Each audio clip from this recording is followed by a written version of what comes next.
Hello dear World of Warcraft friends, welcome back to a new video on my channel. Today we're talking about patch 12.1. Blizzard announced the new content update on Thursday, the Curse of Atal Utek. And yes, all in all, this video is about the topic of world bosses, because world bosses, as we know them so far, will no longer exist. They will now be placed in instanced areas. They come in different difficulty levels up to Mythic, and we'll take a look at why Blizzard is doing this, what are the advantages of this, and what might be the disadvantages. All of that in this video. Feel free to leave a like and subscribe if you want to support me. Let's finally break the 38,000 together so we can richly reward a winner of the giveaway. And with that, let's go. A quick review of this story. World bosses have been around in World of Warcraft for quite a long time, for example in Classic. Then the system, was kind of put on hold later on. And in Mists of Pandaria, the whole thing came back, namely in a different form.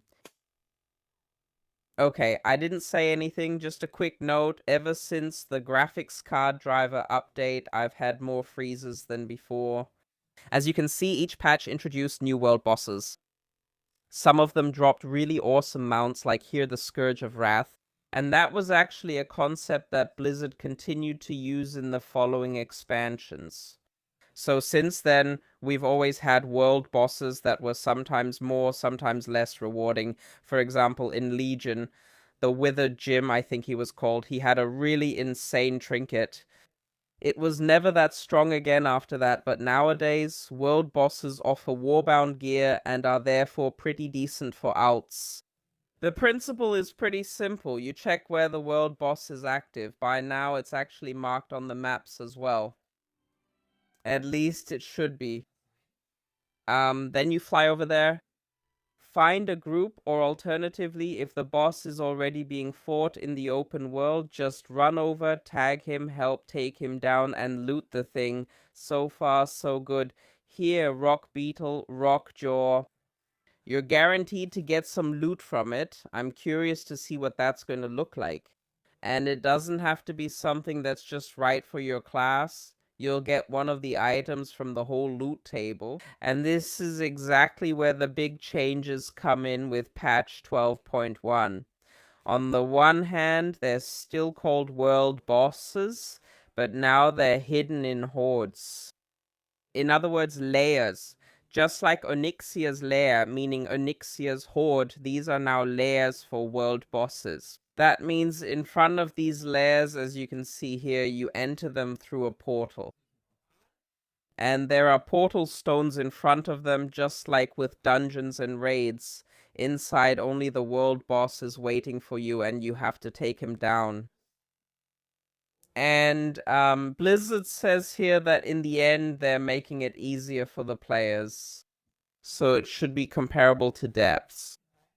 And there should be a specific entrance to the horde. So that sounds to me like world bosses will always have the same entrance and not like it is now, spread across 4 or 5 zones. Unfortunately, they didn't confirm whether that's the case. And yeah, just look for a group, join in, and you're done. I have to be honest though, it makes sense why they're doing it, but honestly, I don't think it makes things easier for the players. So with the current world bosses, yeah, you have to check where they're active right now, but otherwise, you just fly there. In many cases, you'll already find groups that are fighting it. And otherwise, yeah, you just quickly look for something here, join in, tag the mob, and you're done.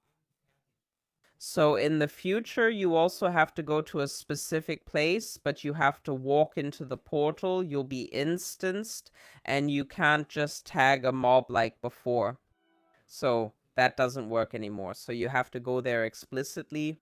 That's why, also with the fact that there are 4 different difficulty levels to set, players have to do that now too. You can see that here. There are then the difficulty levels World, Normal, Heroic, and Mythic.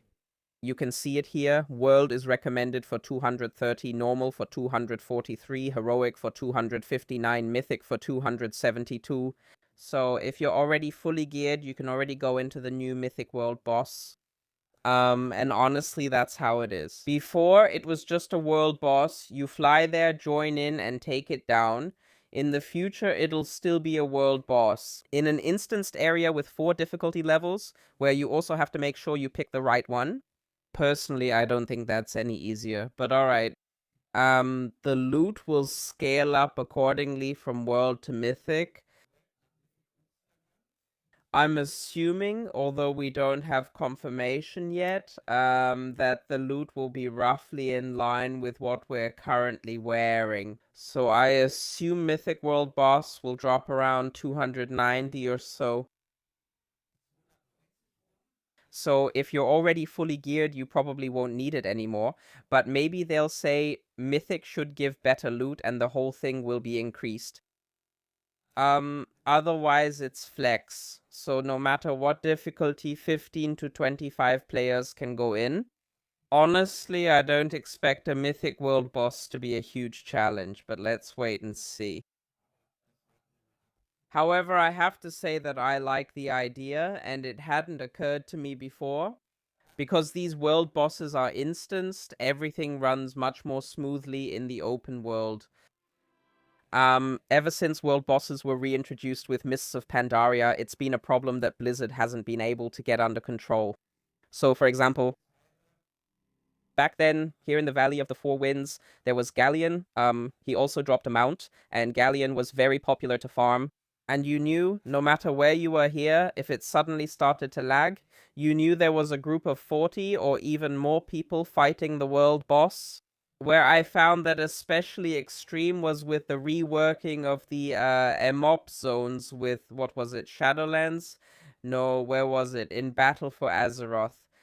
There was a world boss here in the valley and so on, and it was really crazy how bad it lagged sometimes.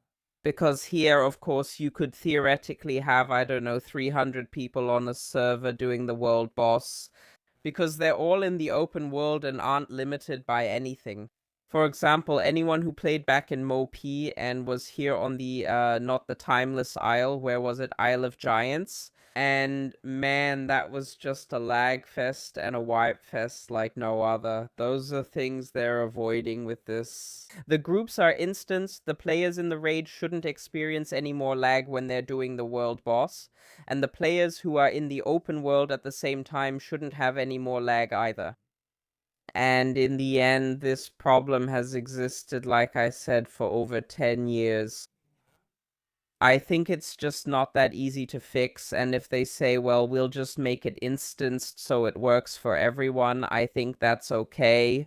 So the commentator or moderator of this talk mentioned that, but the two developers themselves did not. I would have liked them to say, yes, that's the main reason we're doing it, if that had been the case. So I don't really think they want to make it easier for the players because in the end you have to click through more menus, but it is what it is. With that in mind, thank you very much for watching. What do you think about it? So the classic world bosses, as we know them, won't exist anymore. Are they even still world bosses then? Because they're not standing in the open world. Basically, they're just regular single raid bosses now, you know? But, well, let's see. Feel free to write your opinion in the comments. Until then, have a great time and take care.